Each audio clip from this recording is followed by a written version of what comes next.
Oh, hey. What's up? What's up, nerds? How's everybody doing today?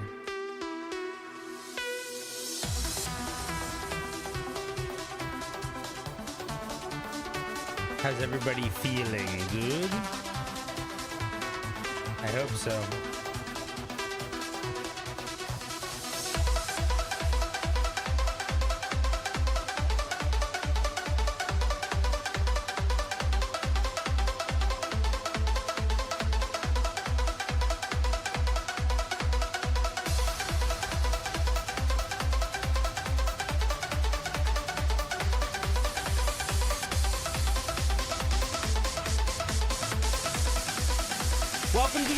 Everybody, good to see you all. Good to see all of you. How's it going? How's it going?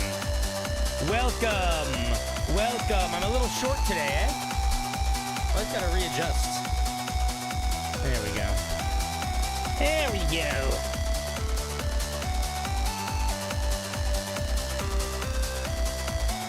How's everybody feeling? Having a good day?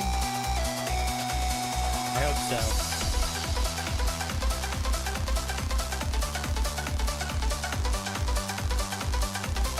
You foresee a great stream? I hope so. Where'd chat go?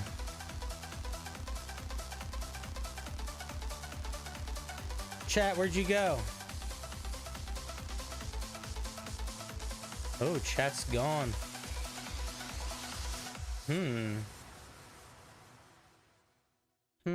How do we fix that? 1 second.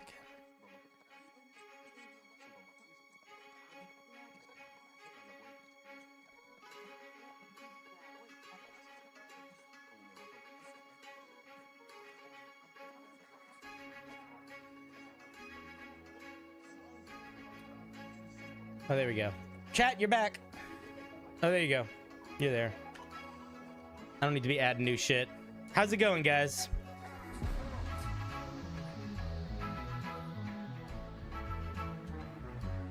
Welcome to the show. Hi, hi, hi, hi. Hi, calm down. Jeez Louise. Oh, my God. Everybody chill. Sheesh. How's everybody's weekend going? I hope well. I'm good.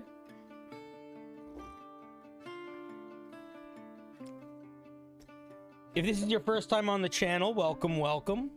If it's your 30th time, welcome, welcome. If it's your 6th time, welcome. If it's your 17th time, fuck you. 18th time, great. But all you 17th timers, you deserve no respect.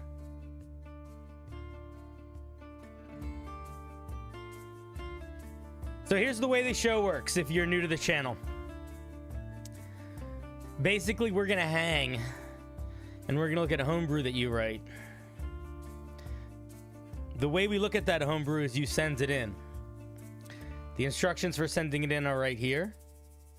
If you are on Twitch, you type the command wheel in chat.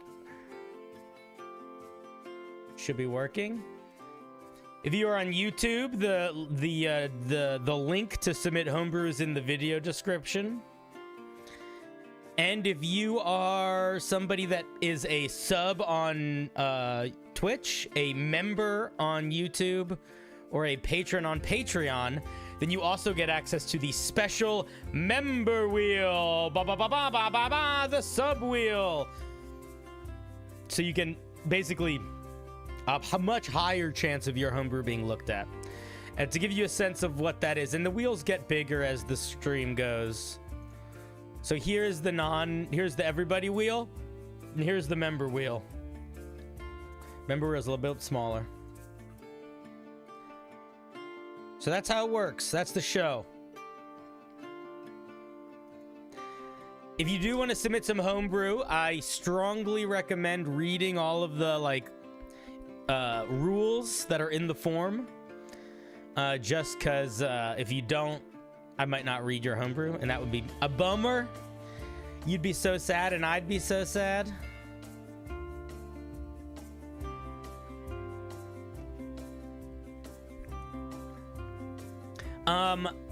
This week we are doing something special. This week we are doing something very special. We are doing a special themed day. Ooh, yes. Ooh, a themed homebrew day.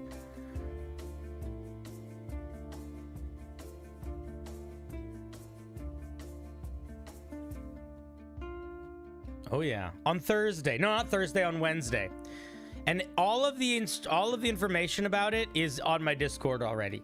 So if you're not in my Discord, you are doing yourself a disservice because you are going to not know what's going on. The theme for Wednesday.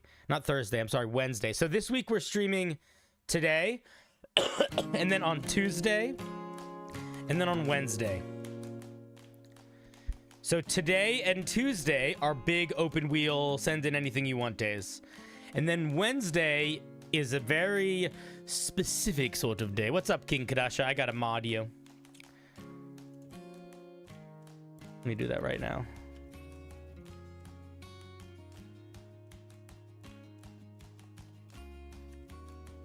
Boom. On Wednesday, we are doing a day where you are making a D&D species that is based on a monster. So a new D&D race / species that is inspired by either a D&D monster or a monster from popular fiction. Somebody said, no, they don't have Discord. Well, you can get it. It doesn't cost money. You can just decide to be someone that has Discord. That's very much a choice you're making. And if you don't want to have Discord, then you just got to really pay attention to stream, I guess. Or maybe check my YouTube community tab. I sometimes post stuff there. I usually post weekly there, too. But, yeah, Discord is definitely the easiest place to spot the themes and all the things.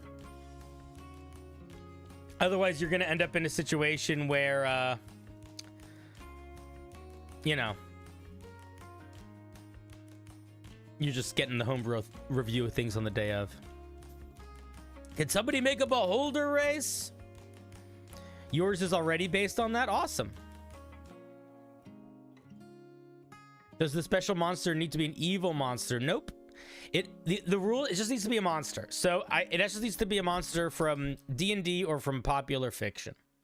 So if, for example, you wanted to do like the Tremor monsters from the movie Tremors, or a xenomorph from the Alien movies, that would also be fine.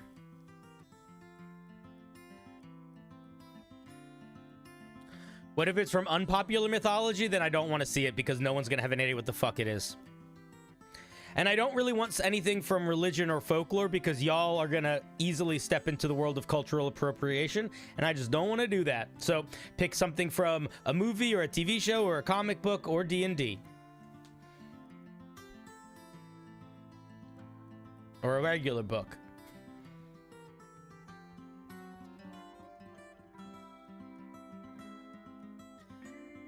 Would a Dow? I think you spelled it wrong, but yeah, that's a D&D monster. I just arrived. What are we picking for? You're not picking for anything. What you're picking for is your life and your soul and your heart and your mind. No, we're talking about what we're doing this week. So this week we have a homebrew review stream today. We have another homebrew review stream on Tuesday. And then on Wednesday we are doing a big themed make a D&D monster race. So you can, that's Wednesday, not Thursday. Thursday I have a family thing. Normally it would be Thursday. Predator would be cool. Playable dragon would be tricky. You got to be careful if you're trying to make a... The one thing that I will say, and this is the tricky part of making like a D&D species, is that you can't give it a billion things. That's not what they're intended for. Like, most of what makes a D&D character is its class. So you can definitely give it cool stuff, but you don't want to end up in a situation where you're giving it like as much power as a couple levels of a class would get. Right now it is Sunday for me. Today is Sunday. It is Sunday, 6 p.m. Eastern Standard Time, give or take. Elemental races would be fun. You'd have to make sure you weren't unintentionally just making Genasi, because Genasi are elemental races. Like Earth Genasi, Fire Genasi, Air Genasi, Water Genasi. That's about as elemental races as you get. So you'd want to make sure it was noticeably different. If you make a D&D race with a bunch of sub-races, I am not going to read all of them. And I would say to you that you can make whatever you want. You should make whatever you want. I'm not going to tell you what to do. That being said, in my experience, when somebody needs to make a bunch of sub-races, it is because their idea is too bloated, or they are not focused enough, and they just are overexcited by the idea, and they're just putting too much in. So I would say only do sub-races if you really, really need it, and make sure you're not just doing it because you're super pumped and excited and making a million sub-races, because that's going to just lead to bloat, and we're not going to read most of it.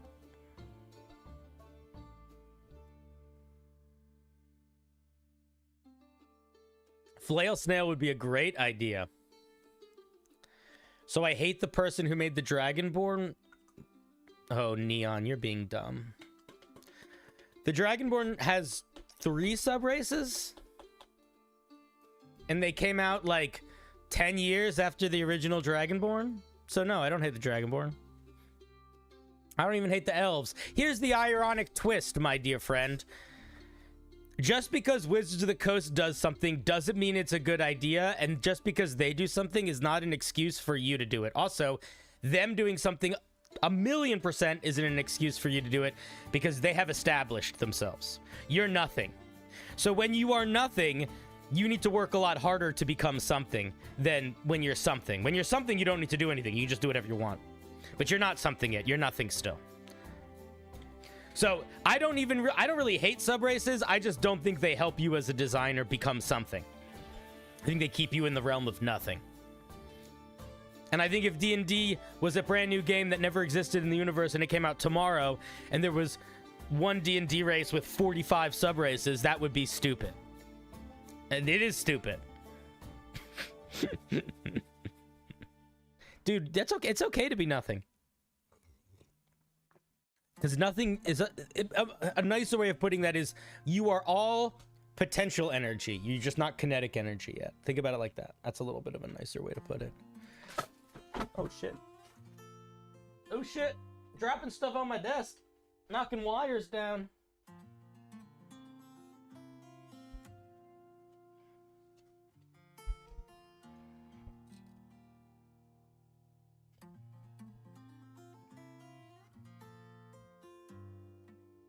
You've been working on a scarecrow one? That's cool.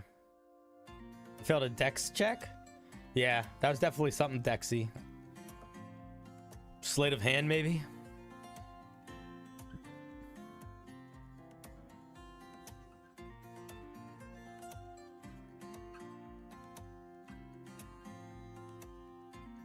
Nothic could be cool. Yeah, there's a bunch of cool monsters. Roper. Mind Flayer. Quickling. Glazzelburg. What's the slime with a million mouths? I forget what it's called. Whatever that million mouth slime is. That would be cool. You got options, friends. You got options. Somebody made a Zorn. King Crush. Oh, you made a Zorn. Gibbering Mouther. Yeah. That's the one I was thinking of, yeah. So anyway, so that's Wednesday. So today is big open wheel. Same thing as we've been doing lately, where we split back and forth between the subs and the open wheel people, everybody and the paying people. And then that's going to be the same thing on Tuesday, and then on Wednesday, monster species / monster race. Cool? Good plan? Does that sound good?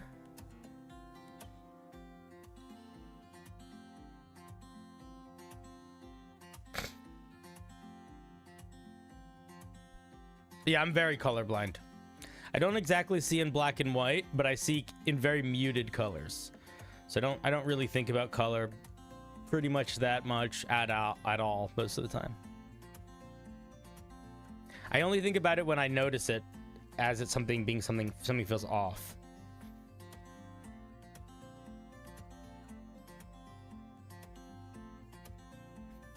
Is really bad popular fiction allowed? Sure.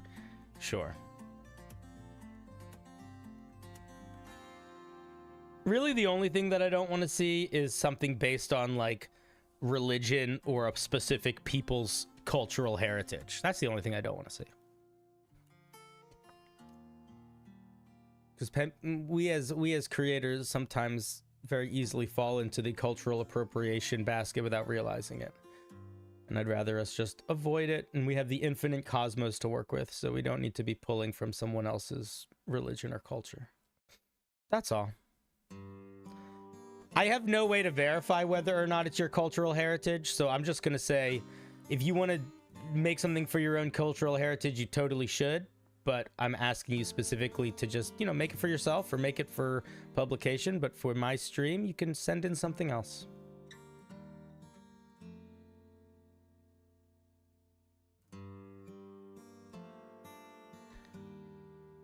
How do you get on the sub wheel? You either submit, let me make sure it's up on the, you either send in Homebrew, it's in the Discord.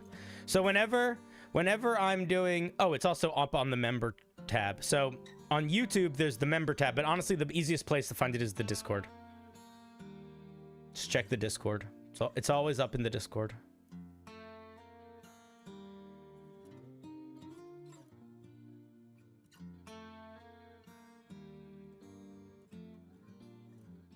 Okay, what if you use Patreon?